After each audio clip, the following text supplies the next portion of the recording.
Mwaramutse uwundi musuma ngo ariko yiba abantu avuga ngo nashaka mumfashe dushengeze umugabo w'umunyarwanda ngo ngwikira wayisikaminze mushikanje washikaminze mushikanje amurya ibihumbi 2 vy'amadolari ngo amuronderere work permit na visa vya Serbie.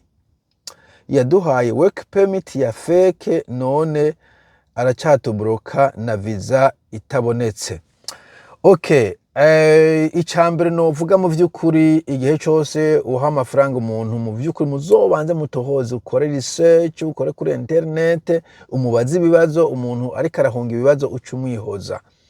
Hanyuma sinzi Serbie nibaza ko naco gihugu giteye imbere kenshi na kenshi usanga bafise systeme ya internet ya verification. Ibihugu vyinshi birafise verification sur internet. Umuntu agiye visa mubwira uti ugura laptop yawe unyereke kuri serbie.gov kuri website ya Serbie unyereke ko iyo visa iri valide imbere ko ndaguha amafaranga. Ibintu nk'ivyo ubimubaze.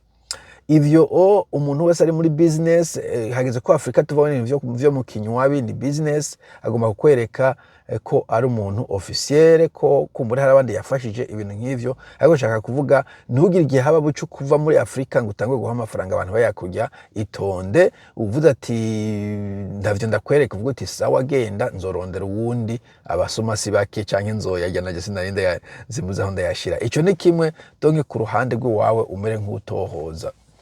Mbo abo batindikere nta muntu yovuga ko majambo niyo kazi bihaye ico uvuga cyose ntibahinduka ni nkuko byakagomba ngo ntuzosubire kundira inkoko. Ivyo ntibishoboka ahubwo w'inkoko zawe urazugarana. Bo ikindi wokora mugabo nuko wo muri reportinga nico kindi kibazo abarundi n'abanyarwanda sindabiza. Abarundi bafite ico kibazo cyuko umuntu ashobora kwiba amafaranga ugacuceceka. Ça c'est pas possible.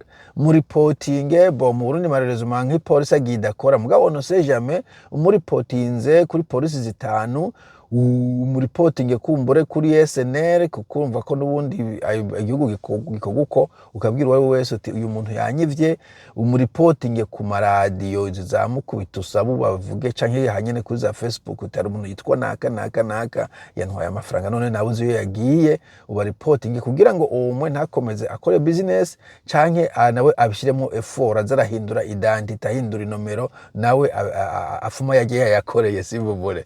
Ariko cyane naza ko mu Rwanda kamwe bafise inzego ziri fonctionnaire ijyanyamba bayita RIB siniko ari Rwanda Information Bureau Intelligence Bureau maybe Rwanda Information Intelligence Bureau ugende kuri RIB nimburi mu Rwanda canke ni bafise website nabo butari mu Rwanda reporting umuntu yitwa naka ngiyi nimero yakoresheje kuko ikindi hari igihe ushobora gusanga kumbura ashaka kumutresinga canke abandi bamaze kumuripotinga hanyuma nugihe batomufata bagatanga itangazo batari umuntu yitwa Abanyarwanda bitwa ngiki Nyiringoma Ndamaseni nje ni Kinyarwanda sadute amazimisi inigyo zinashobora kuba atari giwe by the way mugabo ari yo kwiyumva ati hari umuntu yitwa Nyiringoma Ndamaseni vyiza kandi bwa amafaranga umuntu ifo kumubona ifoto antuka afume ivyo bavyiza umubonye ifoto ibihumbi bini vyinshi umuvugane kuri izi WhatsApp video call tishaka ko tuvuga ndakurabe ndakubone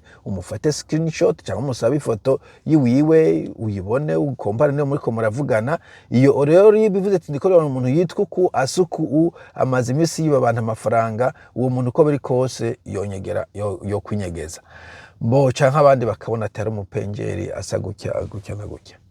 Nico jembo na wokora kuri ubu amafaranga bishoboye abatute bakamufatasha kuzo biragoye ko amafaranga uyarekipera mfete biragoye ko yarekipera kubera abo bantu usanga nubundi baca bayajya canke bayanyegeza ahantu niyo bamufashe mesha cyangwa kuyahemba abantu ngo bamurekure biturire nibiki ukazosanga ageze aho bamicira urubanza atafaranga gisigaranye ngo ryo kubasubiza. Sico kimwe na business ziba zifise assurance umva nabona n'abantu babasuma gusa. Bo pole sana nkuko navuze je numva ukwe kumuripotinga as much bishoboka nduka umushira ahantu bishoboka gusa ubufise information zihagije kugira ngo ntuhava usanga wararaje ubutari we canke umurenganije kugira ngo nawe ntazogaruke ngo avuga ati uyu muntu yankoreye defamation. sawa, mugire umunsi mukuru, mugire umunsi mwiza, bye bye.